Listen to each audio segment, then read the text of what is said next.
جو لوگ اور جو چیزیں انہیں اچھی نہیں لگتی وہ انہیں خود سے دور ہٹا دیتے ہیں۔ جس روز وہ مجھ سے مکمل طور پر مایوس ہو گئے تو مجھے بھی خود سے دور ہٹا دیں گے، جیسے انہوں نے پچھلے 19 سالوں میں مجھے بھلائے رکھا، ایسے ہی اب بھی وہ مجھے بھول سکتے ہیں اور چھوڑ بھی سکتے ہیں۔ ان کی زندگی میں میری کیا اہمیت ہے، میں جانتی ہوں۔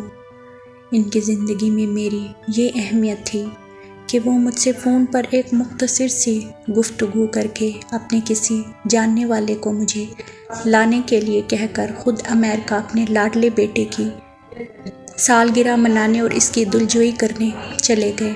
انہیں اپنے بیٹے کی بہت فکر تھی، برسوں سے نظر انداز کی ہوئی بیٹی کی نہیں، وہ بیٹی جو دنیا میں بالکل تنہا رہ گئی تھی، جس کا مسئلہ یہ نہیں تھا کہ بوسٹن میں اس کا دل نہیں لگ رہا، اسے اپنے کراچی کا عالیشان گھر اور محبت کرنے والے ماں باپ یاد آ رہے ہیں، بلکہ یہ ہے کہ اس کے پاس عالیشان نامعمولی کوئی گھر ہی نہیں تھا۔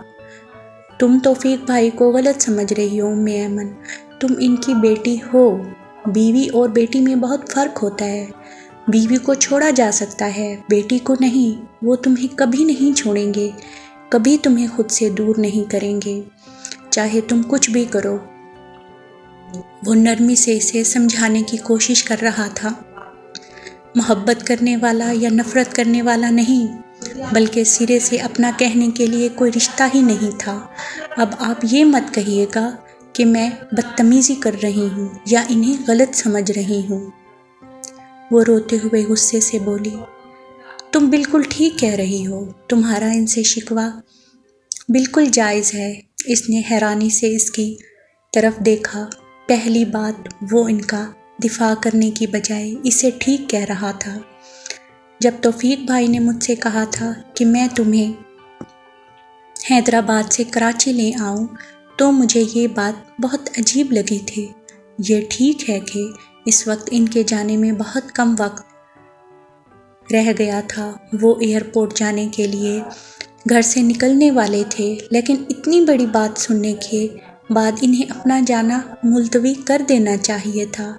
سائر کے پاس الماس آپ بھی چلی جاتی اور توفیق بھائی تمہارے پاس خود حیدرآباد آتے، لیکن میں ان سے اس بارے میں کچھ کہہ نہیں سکتا تھا۔ یہ ان کا اتنا زیادہ پرسنل معاملہ تھا کہ باوجود انتہائی قریبی تعلق کے میں اس پر کچھ کہہ نہیں سکتا تھا۔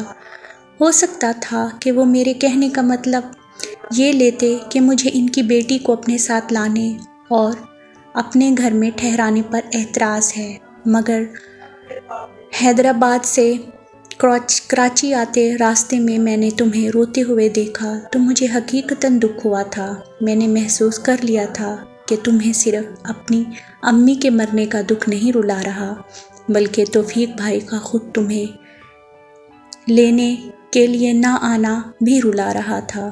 اس کی آواز میں سنجیدگی کے ساتھ کچھ دکھ بھی شامل ہو گیا تھا۔ صرف نہ آنا نہیں، وہ روتے ہوئے آہستہ آواز میں بولی، آپ تو اس وقت ان کے پاس ہی بیٹھے تھے، سنا تھا نا آپ نے، انہوں نے فون پر مجھ سے کیسے بات کی تھی۔ کیا آپ یقین کریں گے کہ وہ میری ان کے ساتھ زندگی میں پہلی بات تھی، زندگی میں پہلی مرتبہ بیٹی کے ساتھ بات کرنے پر انہوں نے اس سے کیا کہا تھا، کس لہجے میں کہا تھا، مجھ سے پہلی مرتبہ ملنے پر انہوں نے کیا کیا تھا۔ بیٹھے بیٹھے سرسری سے انداز میں میرے سلام کا جواب دے دیا تھا۔ مجھے ایسا لگتا ہی نہیں کہ وہ میرے باپ ہیں، مجھے ایسا لگتا ہے میں کسی اجنبی کے گھر رہ رہی ہوں۔ ہر آدمی کا اپنا مزاج ہوتا ہے ام ایمن، توفیق بھائی کی نیچر اس قسم کی ہے، وہ سب سے ہی فاصلہ رکھ کر ملتے ہیں، وہ جذباتی انداز نہیں اپنا سکتے، محبت بھری باتیں نہیں کر سکتے۔ وہ سائر کے ساتھ بھی ایسے ہی ہیں، اچھی یا بری جیسی بھی ہیں، لیکن یہ ان کی عادت ہے۔ لیکن اس کا مطلب یہ نہیں کہ وہ اس سے محبت نہیں کرتے، وہ اس سے بھی محبت کرتے ہیں اور تم سے بھی، بس ان کا محبت کرنے کا انداز مختلف ہے۔ جیسا تم چاہتی ہو کہ وہ تمہیں پیار کریں، تمہارے ساتھ بیٹھ کر باتیں کریں تو وہ ایسا نہیں کر سکتے۔ وہ اس کی شکایتوں کے جواب میں بردباری سے بولا، آپ پھر ان کی طرفداری کر رہے ہیں۔ آپ ان کے بیٹے کے ساتھ مجھے مت ملائیں، وہ بچپن سے ان کے ساتھ تھا۔ اس نے آنکھ کھولتے ہی اپنے پاس ماں اور باپ دونوں کو دیکھا تھا۔ اسے سب کچھ میسر تھا، ماں باپ کی محبت، آسائشیں، اچھی تعلیم، بہترین زندگی، اور میں زندگی کے 13 سال تک مجھے یہی نہیں پتا تھا کہ میرا باپ کہاں ہے، وہ زندہ بھی ہے یا نہیں، وہ اگر اس نے میری ماں کو چھوڑ دیا ہے تو کیوں؟ میں امی سے اپنے باپ کے متعلق پوچھتی تو وہ مجھ سے کہتی کہ وہ ملک سے باہر ہیں۔ شروع میں نے ان کی بات کا یقین کر لیا، لیکن جیسے جیسے میں بڑی ہوتی گئی تو میرے دل میں سوالات اٹھنے لگے۔ وہ باہر تھے تو کبھی ہم لوگوں سے ملنے کیوں نہیں آتے تھے؟ کبھی ہمیں کوئی خط کیوں نہیں لکھتے تھے؟ فون کیوں نہیں کرتے تھے؟ 7-8 سال کی عمر میں ہی مجھے پتا چل گیا تھا کہ امی مجھ سے جھوٹ بولتی رہی۔ آپ نے دیکھا تھا نا میں کس گھر میں رہتی تھی؟ میں بچپن سے اس گھر میں رہتی تھی۔ میری امی تعلیم یافتہ نہیں تھی، وہ لوگوں کے کپڑے سیتی تھی، گھر پر بچوں کو قرآن شریف پڑھاتی تھی۔ بہت مشکلوں سے ہمارا گزارا ہوتا تھا۔ 10-11 سال کی عمر میں آتے ہی یہ ہوا کہ میں لوگوں سے کہنے لگی کہ میرے والد کا انتقال ہو چکا ہے۔ مجھے یہ جواب زیادہ بہتر لگتا تھا بجائے وہ ملک سے باہر ہیں والے جھوٹ کے۔ ایک مرتبہ امی نے میرا یہ جھوٹ سن لیا، وہ مجھ پر بہت ناراض ہوئیں۔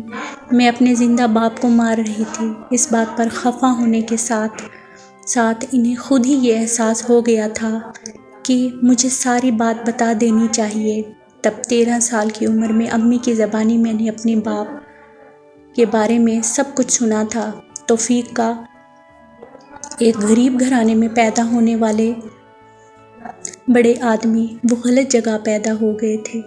جس ماحول میں وہ پیدا ہوئے وہ ان جیسے ذہین اور شاندار انسان کے لیے شایان شان نہیں تھا۔ انہوں نے خود کو کبھی اپنے اس غربت بھرے پسماندہ ماحول کا حصہ نہیں بننے دیا تھا۔ انہیں زندگی میں بہت آگے جانا تھا۔ وہ اپنے ماں باپ کے اکلوتے بیٹے تھے اور انہوں نے بیٹے کی قابلیت اور غیر معمولی صلاحیتوں کو دیکھتے ہوئے اسے شروع سے اچھی تعلیمی اداروں میں تعلیم دلوائی تھی۔ میری امی ان کی کزن تھی، ان کی خالہ کے یتیم بیٹی۔ وہ بچپن سے ایک ساتھ ایک ہی گھر میں رہتے تھے۔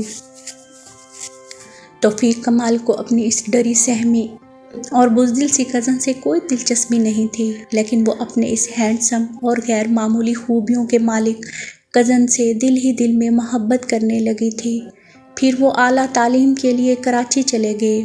وہ اتنے جینیس، اتنے اعلیٰ تعلیم یافتہ، اور میری امی انہوں نے میٹرک بھی نہیں کیا تھا۔ وہ اپنے غریب خالہ اور خالو پر اپنی تعلیم کا بوجھ نہیں ڈالنا چاہتی تھی۔ MBA کے بعد جب بیٹا کراچی ہی میں بہت اچھی جاب بھی کرنے لگا تو میری دادی کے دل میں بیٹے کی شادی کا ارمان جاگا۔ بہو ڈھونڈنے کی تو کوئی ضرورت ہی نہیں تھی، انہیں اپنی بھانجی سے زیادہ پیارا کوئی تھا ہی نہیں۔ وہ اس رشتے کے لیے کسی قیمت پر تیار نہیں تھے۔ انہوں نے اس شادی سے صاف انکار کر دیا تھا۔ ان دنوں دادی بہت بیمار تھی، انہیں اپنے بعد بھانجی کے تنہا رہ جانے کی فکر تھی۔ دادا کا چند سال پہلے ہی انتقال ہو چکا تھا۔ ماں کی بیماری دیکھتے ہوئے ان سے مزید کچھ کہہ نہیں سکتے تھے، اس لیے انہوں نے میری امی سے بات کی، انہیں بتایا کہ وہ ان سے شادی نہیں کرنا چاہتے۔ ان کی آئیڈیل لڑکی ابھی انہیں نہیں ملی ہے، لیکن وہ جو کوئی بھی ہوگی کم از کم زینب ہاشم ہرگز نہیں ہوگی۔ اتنے واضح انکار کے بعد بھی میری امی اپنی محبت سے دستبردار نہیں ہوئی۔ ان کا ہونے والا شوہر شادی سے پہلے ہی انہیں قبول کرنے سے انکار کر رہا ہے۔ انہیں اس بات سے بھی کوئی فرق نہیں پڑا تھا۔ وہ چاہتے تھے کہ ان کے ساتھ ساتھ اگر امی بھی انکار کر دیں گی تو دادی مان جائیں گی، مگر امی نے انکار نہ کر کے انہیں اس مشکل میں ڈالا کہ وہ شادی کرنے کے لیے مجبور ہو گئے۔ دادی کی وجہ سے مجبوراً قائم ہونے والا یہ رشتہ جب تک ہی چلا جب تک دادی زندہ رہیں۔ میرے پیدا ہونے سے پہلے ہی دادی کا انتقال ہو گیا تھا۔ دادی کے انتقال کے فوراً بعد انہوں نے دوسری شادی کر لی۔ جس کمپنی میں جاب کر رہے تھے وہاں کے مالکوں میں سے کسی کی بیٹی سے وہ اسی دنیا میں پہنچ گئے تھے جو ان کی دنیا تھی، جہاں زینب، توفیق اور ایمن کی کوئی جگہ نہیں تھی۔ وہ اپنی دنیا میں مگن ہو گئے۔ انہوں نے مجھے اور امی کو ہمیشہ کے لیے چھوڑ دیا۔ امی سے اپنے ماں باپ کے بارے میں یہ ساری باتیں سن لینے کے باوجود بھی وہ میرے لیے زندہ نہیں ہو گئے تھے۔ وہ زندگی کے اتنے برسوں بعد وہ اچانک میرے لیے زندہ ہو گئے ہیں تو مجھے وہ ساری تکلیف دہ سچ یاد آنے لگے ہیں۔ میرے باپ کی زندگی میں نہ کل میری کوئی اہمیت تھی اور نہ آج ہے۔ اگر ہوتی تو وہ امی کو اور مجھے یوں تنہا نہ چھوڑتے۔ امی سے رشتہ چاہے مجبوراً جوڑا تھا تب بھی، اور کسی کی خاطر نہ سہی، صرف اپنی اولاد کی خاطر ہی اسے نبھا تو سکتے تھے۔ وہ میرے پیدا ہونے پر حیدرآباد گئے تو انہوں نے بیٹی کی پیدائش پر بیوی کو اپنی دوسری شادی کی خبر تحفے کے طور پر دی۔ انہوں نے یہاں پر تو کبھی کسی کو بتایا بھی نہیں ہوگا کہ ان کی حیدرآباد میں ایک بیوی اور ایک بیٹی بھی ہے۔ امی کے خط کے ذریعے آپ لوگوں کو پتہ چلا ہوگا کہ توفیق کمال کی کوئی بیٹی بھی ہے۔ وہ اپنی بات کے اختتام پر طنزیہ انداز میں ہنسی۔ اس نے بہت بے دردی سے اپنے آنسو بھی صاف کر لیے تھے۔ انہوں نے اس بارے میں کبھی کوئی بات کسی سے نہیں چھپائی۔ ہم سب شروع سے جانتے تھے کہ الماس آپی کے ساتھ ان کی دوسری شادی ہے۔ ہمیں یہ بھی پتہ تھا کہ ان کی ایک بیٹی بھی ہے۔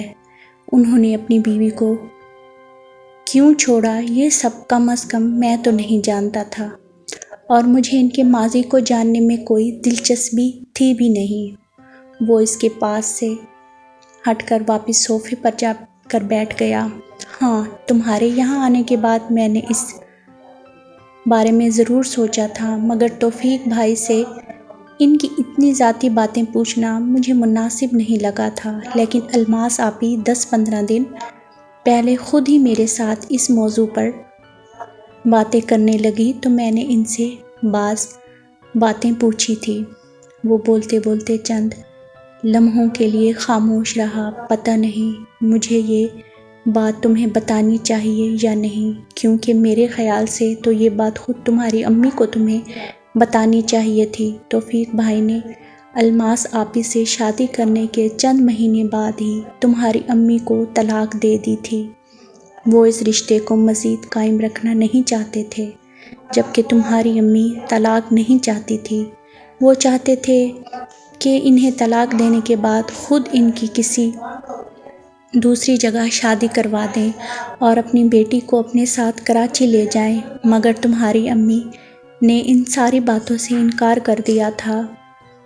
طلاق کے لیے اس شرط پر راضی ہوئی تھی کہ پھر وہ زندگی بھر اپنی بیٹی سے کوئی تعلق نہیں رکھیں گے، اور یہ کوئی وقتی جوش یا غصہ نہیں تھا۔ توفیق بھائی نے بعد میں تم سے ملنے کی کوشش کی تو انہوں نے انہیں اپنی شرط یاد دلا کر ملنے سے روک دیا۔ تمہارے خرچے کی رقم بھیجی تو انہوں نے وہ بھی واپس کر دی۔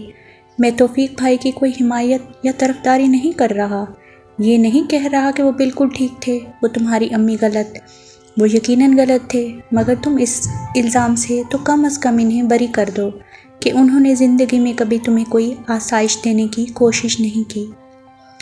وہ محبت چاہے تمہیں نہ دیتے، تم سے ملنے چاہے نہ آتے، لیکن تمہیں پابندی سے تمہارے خراجات کے لیے رقم ضرور بھیجتے، لیکن تمہاری امی نے انہیں ایسا نہیں کرنے دیا۔ جاری ہے ابھی